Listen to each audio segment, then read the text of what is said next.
So, this is why I think most of the YouTubers talking about the ballistics of the Kirk shooting are full of shit. And I think some of them know they are full of shit.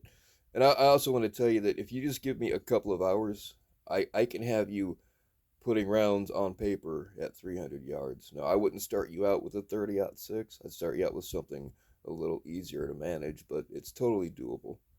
Um, this is not a Mauser 98. This is a 1903A3, which was copied after the Mauser action.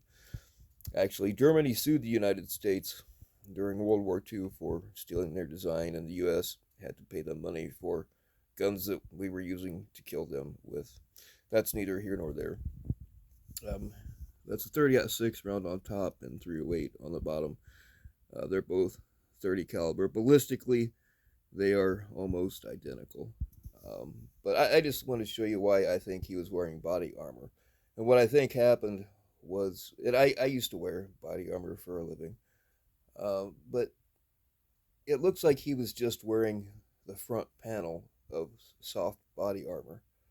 It was hot that day, and he was facing the crowd, so he really only needed one plate. I know people are saying, "Oh, you can see his nipples."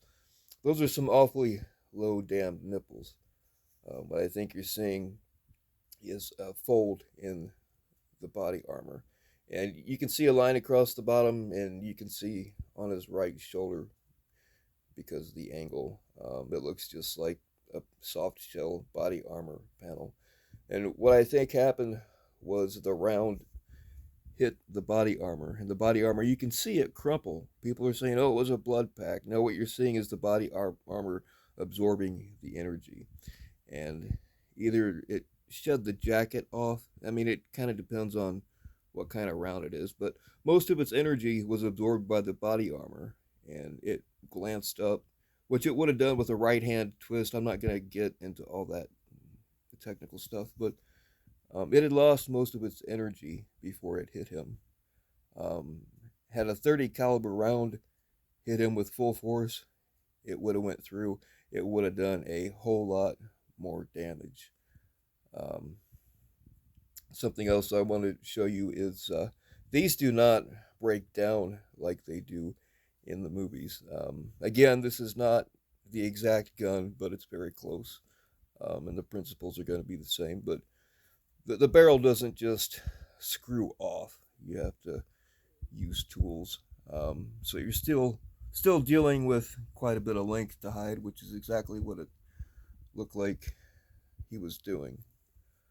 Um, and to get it apart, you do need a screwdriver, but you're still dealing with a whole lot to try to hide. I don't have an answer for why he didn't have the rifle when he jumped off the roof. I'm assuming that he threw it down and went back and got it. I don't really know. I can't explain that. Um, but what I can tell you is people are making videos that either don't know jack shit about how bullets work, or they know and they just have to keep going with this kind of stuff because it's getting them a lot of views right now. And views translate to cash in the YouTube world. I'm just saying, that's my 2 cents.